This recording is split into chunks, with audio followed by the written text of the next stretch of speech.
Vamos lá, né, pessoal? O pastor Salomão, como sempre, agora também está com dificuldade de entrar novamente, mas ele assiste a aula e grava. Tá bom? O Vitor começou a gravar, então vamos começar aqui. Bom, Rafael, a sua pergunta era a seguinte, sobre a escravidão. Nós estamos no final do processo de escravidão, né? Como a República justamente foi constituída um ano após ao término a Carta Áurea da Isabel sobre a liberação escrava, em 15 de maio, né, de 1888, mas nós sabemos que a família do Bagby, né, é do sul dos Estados Unidos, então é uma família escravocrata, tá certo? Ele vem de um lar escravocrata, então não dá para fugir dessa realidade. E muitos desses batistas que vieram para o Brasil nesse final de 1867, como você mesmo falou, para frente, eles eram justamente escravocrata. Então, sim, tinha muitos batistas, assim como presbiterianos, né, escravocratas. A gente não pode negar, né, que isso veio a existir, tá certo? Então, a família do William Bagby era uma família de escravocrata, mas sabemos que ao longo do tempo o Brasil foi perdendo essa economia e por estar no Brasil, William não perpetuou isso. E lembrando também que a escravidão, para quem a praticava, era algo meio que normal, embora a gente não considere normal, a gente olhe como uma abominação, algo terrível, mas tem que entender que para quem praticava, não era uma abominação, tá bom? Então, muitos religiosos a praticavam, principalmente muitos protestantes. Vamos dar continuidade aqui, tá certo? E a gente vai terminar essa aula falando como é que foi esse final de momento, né, já no século XX, aí a influência do casal Bagby, né? Sabendo que o século XX no Brasil ele é marcadamente forte, principalmente após 1910, marcadamente forte por movimentos pentecostais. E aí, o que vai acontecer nessas igrejas tradicionais? Olha só que interessante, você precisa entender essa parte histórica e montar uma mapinha na cabeça de vocês quanto a isso, tá certo? Da seguinte questão. A segunda metade do século XIX é a vinda dos protestantes de missão batista, presbiteriano, metodista, congregacional, e esses protestantes migraram para o Brasil. Já o início do século XX, a partir de 1910, vai chegar no Brasil os movimentos pentecostais, né? O primeiro, o pentecostalismo de primeira onda, o deuteropentecostal e o neopentecostal, ou trito pentecostal, que é a terceira onda pentecostal. E esses movimentos, eles não vão ser isolados. Por exemplo, quando chega aos 50 mil norte-americano aqui, vai chegar metodista, presbiteriano e batista. Só que os batistas se organizam de um jeito, os presbiterianos de outro, os metodistas de outro, e assim por diante. E os congregacionais de outro, e eles vão estar convivendo ali. O movimento pentecostal é um movimento que perpassa as denominações. Então, se você considera um movimento bom, então é uma coisa que vai perpassar de forma positiva as denominações. Se você considera um movimento nocivo, eu olho um pouquinho mais por esse lado, é um movimento que vai promover problemas para as denominações. Então, por exemplo, a partir de 1910, a Igreja Batista vai sofrer cisões por conta do movimento pentecostal. A Igreja Presbiteriana também vai sofrer cisões por conta de movimentos pentecostais. Por quê? Porque os movimentos pentecostais não são denominacionais, eles são muito mais fluidos. Então, eles entram nas denominações sem necessariamente trazer uma bandeira, tá certo? Então, a gente chega no século XX aí, tá certo? Com as igrejas batistas sendo fundadas, mas a gente chega também com o início do movimento pentecostal, que vai adentrar, sim, a igreja batista, assim como a igreja presbiteriana e outras igrejas, tá certo? Americanas, e vai promover cisões, tá certo? Vai promover divergências. Uma cisão muito importante que a gente precisa entender é a criação da Convenção Batista Nacional. Então, nós temos duas convenções, a Convenção Batista Brasileira e a Convenção Batista Nacional. A Convenção Batista Brasileira, ela é a tradicional, aqui remete a esses períodos. A Convenção Batista Nacional é aquela que recebeu o movimento pentecostal e abraçou esse movimento e promoveu a cisão dentro da Igreja Batista. A gente vai falar um pouquinho mais sobre isso em vários aspectos. Tem pontos positivos disso, tá certo? Não é uma questão só negativa de rompimento, mas tem pontos positivos no sentido de que é uma criação de uma nova doutrina, mas ocorre isso em várias denominações. Os batistas não ficam de fora, tá ok? Então, em 1901, início do século XX, tá certo? O casal Bagby sai do Rio de Janeiro, tá certo? 1901, e eles vão para São Paulo, tá bom? Eles se mudam para São Paulo. E aí, lá, eles vão fundar várias igrejas, a primeira igreja batista de São Paulo, primeira igreja batista de Santos, tá certo? Vai fundar o Colégio Batista Brasileiro, tá certo? Que é um marco histórico da cidade de São Paulo. Então, o William e a Ana Bagby, eles justamente vão fundar várias igrejas em São Paulo e também vão fundar o Colégio Batista Brasileiro, tá certo? É importante essa parte aí do colégio, porque o Colégio Batista é uma referência entre os brasileiros, tá certo? Assim como o Colégio Mackenzie Presbiteriano é uma referência, os batistas também se tornaram referência, e até hoje, né, o Colégio Batista é conceituado, recebido no território nacional de forma diferente, por ser um colégio confessional, tá certo? Então, por estar em São Paulo, eles vão promover justamente isso, tá certo?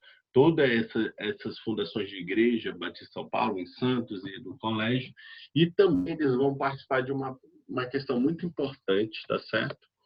Que foi a fundação da Convenção Batista Brasileira, CBB, em 22 de junho de 1907. Vou colocar aqui, tá certo? Havia direção divina. Pessoal, Bruno, assim, com relação à questão de direção divina, a gente sempre vai ter respostas para isso, né? E não é característica nômade do casal Bagby, é justamente a característica missionária. Eles são missionários dos Estados Unidos enviados para ser missionário no Brasil. E por ter essa ordem expansiva, eles vão fazer essas mudanças justamente por ser missionário. Assim como os congregacionais, né?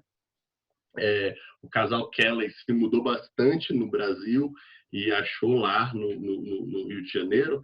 O casal Bagby se mudou bastante no Brasil para implantar a igreja, e por essa característica, é uma característica de missionários. Os missionários não ficam parados. Quando eles são enviados a algum lugar, eles vão implantando igrejas, é normal de missionário. Então, lembre de uma coisa, bacana? Beleza? Então, é isso mesmo. Havia a direção divina, a gente não vai questionar isso, Mas aí a característica deles é de missionário, tá? E a questão da direção divina ninguém questiona, mas a gente está mostrando a parte histórica aqui, né? Dentro do aspecto. E aí, o que vai acontecer? Eles vão participar da fundação da CBB, né? A Convenção Batista Brasileira, que existe até hoje, tá? A Faculdade Teológica a Faculdade Teológica, tá certo? Aí o Jenny está tentando entrar aqui. A Faculdade Teológica, ela é um fruto, tá certo? Justamente da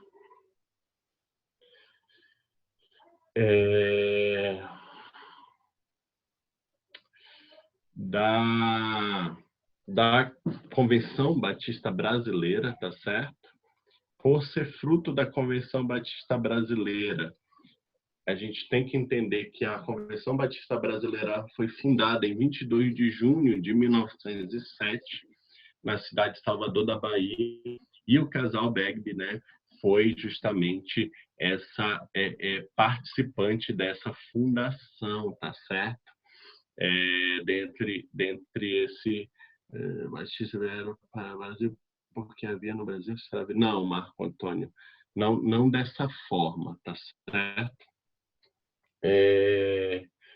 Ou não tem nada a ver com a fundação da igreja.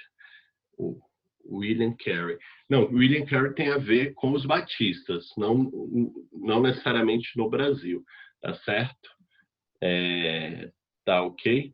Mas a gente pode falar um pouquinho, Edivaldo. Mas o que...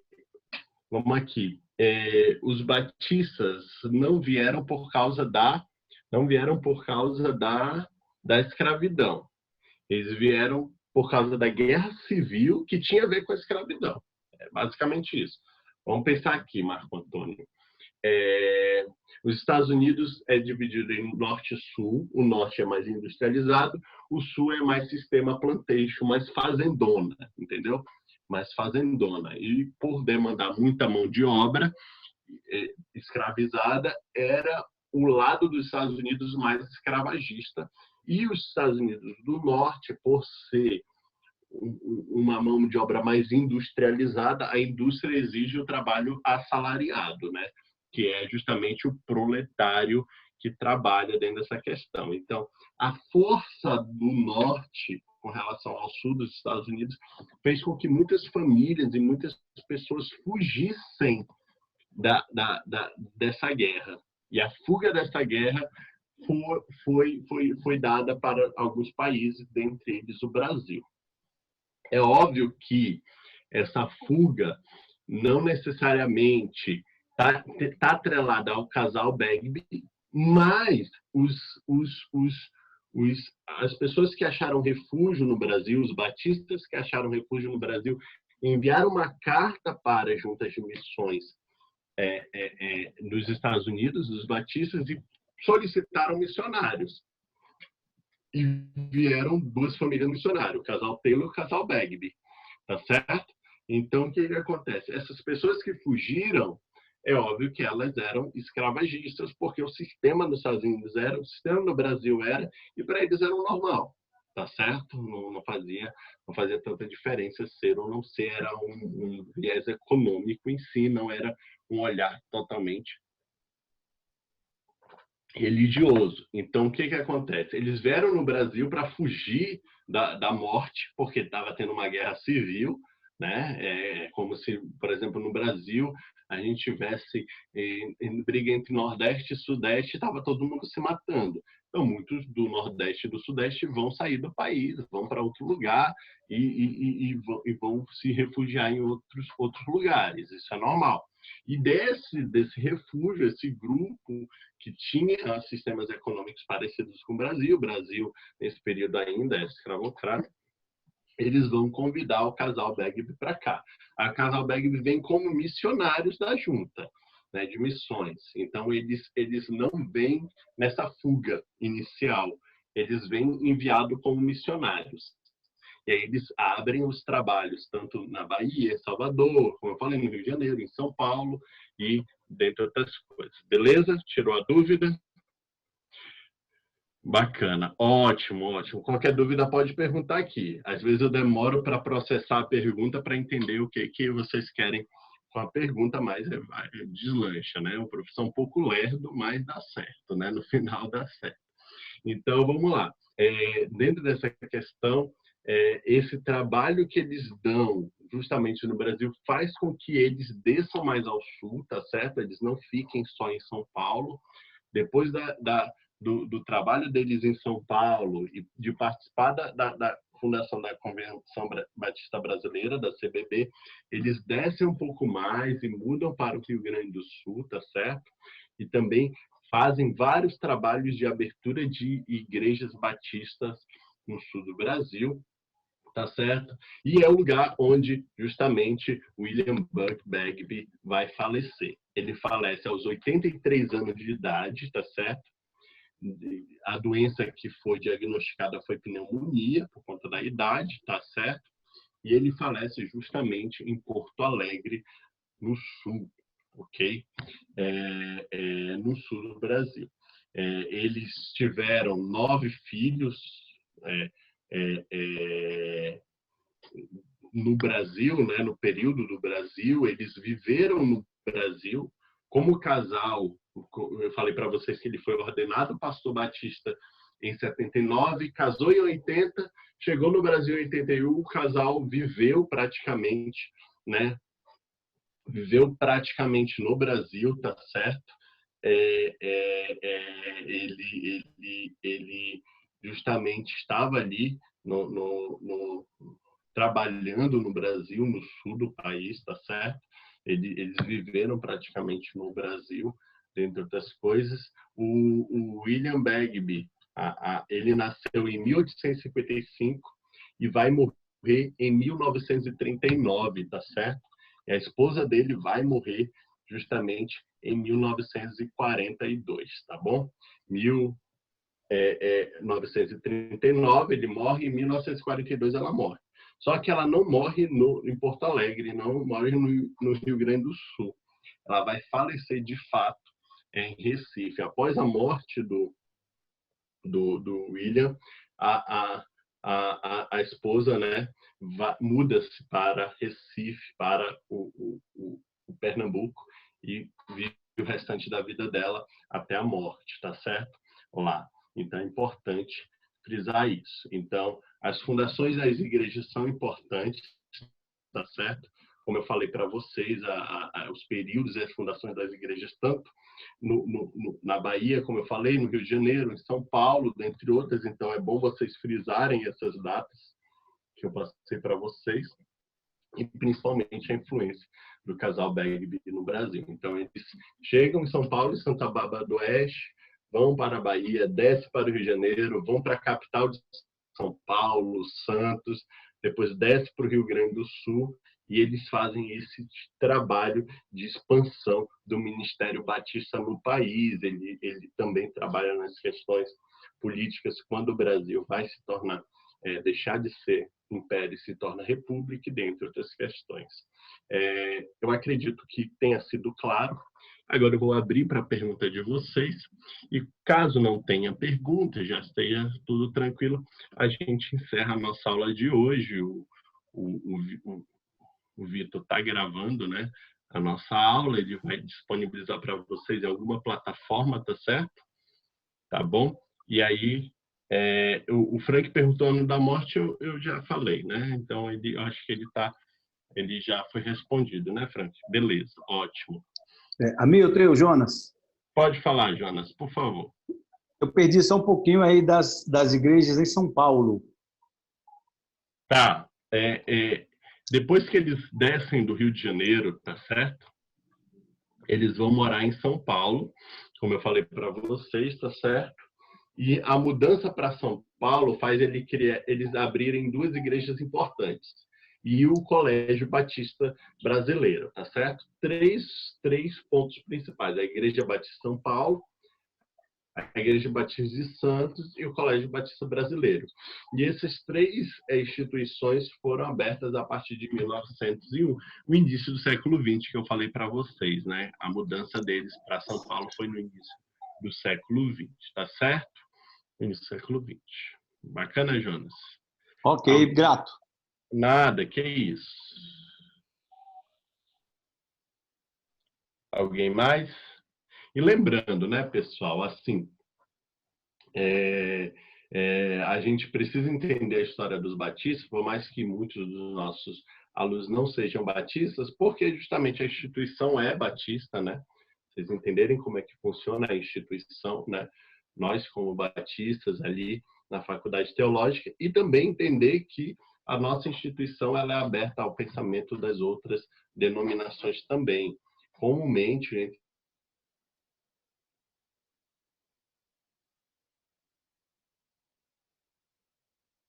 quanto a isso, mas somos fortes com relação ao pensamento.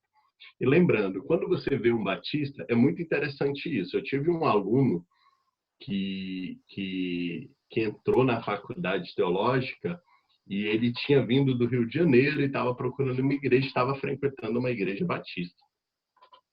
E ele estava achando muito estranha aquela igreja. Ele perguntou, não sei o quê, e no final da aula me perguntava sobre a igreja, como é que funcionava os batistas. E aí eu expliquei para ele, ó, primeiro ponto importante, você tem que entender qual é a convenção que essa igreja é vinculada, porque aí você vai entender como é que é a doutrina da igreja. Aí eu falei para ele, vai num pastor da igreja que você começou a congregar e pergunta qual é a convenção que ela é vinculada. Aí na outra semana ele chegou e ele justamente me falou, ó, eu perguntei ao pastor, e ele falou que é da Convenção Nacional, é CBN, Convenção Batista Nacional. Aí eu fui explicar para ele que existem duas convenções, tá certo, entre os batistas, e existe a Convenção Batista Brasileira, né? E existe a Convenção Batista Nacional. Então, a Convenção Batista Brasileira é a que mantém, por exemplo, a Faculdade Teológica Batista, onde as igrejas batistas tradicionais, como, por exemplo, a Memorial Batista, a Primeira Igreja Batista, a Segunda Igreja Batista, quer seja do plano piloto, quer seja de qualquer lugar, elas funcionam, tá certo? Elas se organizam. A JMN, né? Junta de Missões Mundiais, Junta de Missões Nacionais, essas juntas de missões também fazem parte do grupo batista tradicional. E a Cristolândia, que é um movimento muito famoso no Brasil, passa nos noticiários de jornais e vários outros noticiários assim, tá certo? E justamente ela faz parte brasileira. Todas essas instituições, eu estou falando da Convenção Batista Brasileira, que foi fundada justamente em 1907, que eu falei para vocês na Bahia, então a primeira convenção. Aí, o que eu falei para vocês? Depois de 1910, os movimentos pentecostais invadiram as denominações, e dentre os batistas não foi diferente, e aí houve uma cisão. Eu vou explicar mais profundamente para vocês quando a gente falar de pentecostalismo. Não vou falar agora o que eu poderia falar agora porque perde um pouquinho do contexto da aula do assunto do movimento pentecostal. Mas o movimento pentecostal entra na denominação batista, como em outras denominações, e promove essa cisão. E vai se criar justamente a Convenção Batista Nacional. A CBN, diferentemente da CBB, ela é de cunho pentecostal. E aí a sua organização é totalmente diferente. Quando a gente fala de Convenção Batista Brasileira, a gente está falando de uma organização congregacional. Eu já expliquei para vocês o sistema congregacional, não vou repetir novamente, tá bom? É horizontal. Quando a gente fala de CBN, Convenção Batista Nacional, os pentecostais, os batistas pentecostais, aí entra justamente dentro do sistema episcopal e hierárquico, tá certo? Piramidal. E aí é outro sistema, outra igreja de denominação. Eu expliquei isso para esse aluno, e aí ele falou, não, eu estou acostumado lá no Rio de Janeiro, com a minha igreja tradicional, parari, parará. E aí ele não continuou na igreja que ele estava indo, tal, conhecendo, e procurou uma igreja batista. Aí ele aí já chegava na igreja e perguntava: essa igreja é da CBB ou da CBN? E aí ele já chegava perguntando na igreja, né, se era da CBB ou CBN, para saber se ficaria ou não, porque faz parte do perfil dele. Não que eu sou contrário, os batistas da CBN, tá certo? Não tem, a gente não tem nenhum problema com isso, mas justamente é uma questão de preferência. Então, como ele já tinha me falado que tinha preferência para as igrejas mais tradicionais, eu expliquei isso para ele e ele foi atrás da igreja que lhe agradasse e tal, e gostou muito, tá certo? A questão da CBN querer voltar para a CBB é mais mito do que verdade, né? Porque eles estão super bem lá com o seu sistema. Embora eles tenham um sistema educacional bem enfraquecido, tá certo? Diferente da galera da CBB. Mas o sistema eclesiástico dele é bem forte, a igreja ainda é bastante influente. Embora, após a morte do Vilarindo, que ocorreu um tempo desses, né, e também de alguns escândalos com relação à sexualidade de seus filhos e tal, tenha tido uma queda da igreja, embora isso não acredito que eles estão desesperados para voltar para a CBB. Também tem vários problemas. Vitor, você conhece, participa de assembleias, você sabe que a gente é cheio de bem. Isso mostra que cada um tem os seus problemas, tá bom? Então, comumente, a igreja da Convenção Batista Nacional não tem interesse hoje de voltar, talvez no futuro, mas a gente precisa ver quais são essas intenções, tá certo? Só para vocês entenderem como é que funciona. Isso vai acontecer na presbiteriana também, movimento pentecostal, dentre outros. A próxima aula, deixa eu ver aqui. Próxima aula nós iremos falar deixa eu dar abrindo aqui, justamente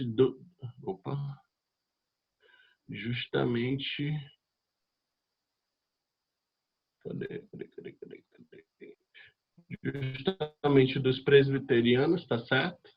Então a próxima aula é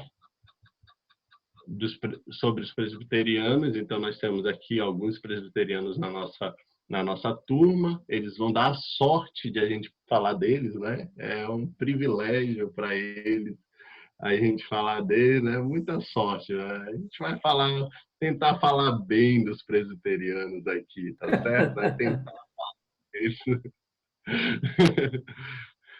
Né? Brincadeiras à parte, né? A gente vai contar a história deles e vai também falar do momento de cisão que teve a organização tradicional e a organização pentecostal dos presbiterianos, e tudo isso tá certo. Isso, justamente, eu fui eleito para lecionar essa aula. Não pode brincar com eleição, não, tá certo? Então, nem que a aula foi predestinada. Vocês estão tirando onda dos meus amigos presbiterianos. Eu não gosto de brincar com eles, porque eles são legais. Pessoal, é isso. Tem que desabilitar os comentários na próxima aula, porque o pessoal é fogo, né? O pessoal não respeita os meus amigos presbiterianos. É complicado, né? Batista e presbiteriano é complicado. Essa situação a gente sabe que o negócio não dá muito certo, não. Mas a gente desabilita os comentários aí e só eu posso tirar gracinha com eles, entendeu? Pois é, pessoal. Alguma dúvida, alguma questão que a gente possa falar?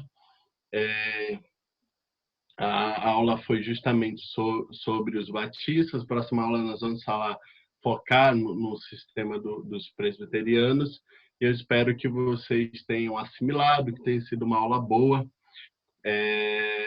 Qualquer coisa, estou à disposição para respondê-los, tá certo? Diga, o Vitor tem uma...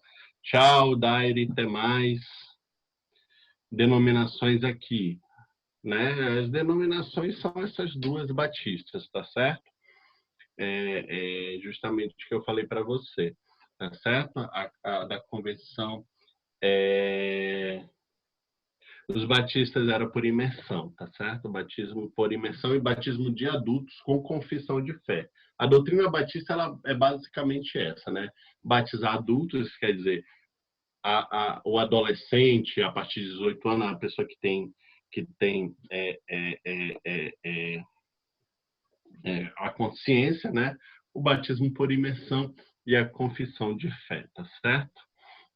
Existe diversos tipos de batismos, isso você vai aprender em uma outra disciplina, que é práticas ministeriais, tá certo? Na disciplina práticas ministeriais, você vai aprender as formas de batismo e vocês vão até batizar, tá certo? E aí vocês vão ver esses tipos de batismos aí, tá bom? Tudo bem, turma? Então eu não vou cancelar a sala porque o Vitor vai ajeitar aí a nossa aula para não perder. Mas vocês estão liberados, tá certo? Obrigado aí, Deus abençoe, obrigado aí pela presença de todos, tá bom? Amém, professor. Prazer. Deus abençoe. Um prazer, pastor Salomão. Fique com Deus. Até mais. Amém.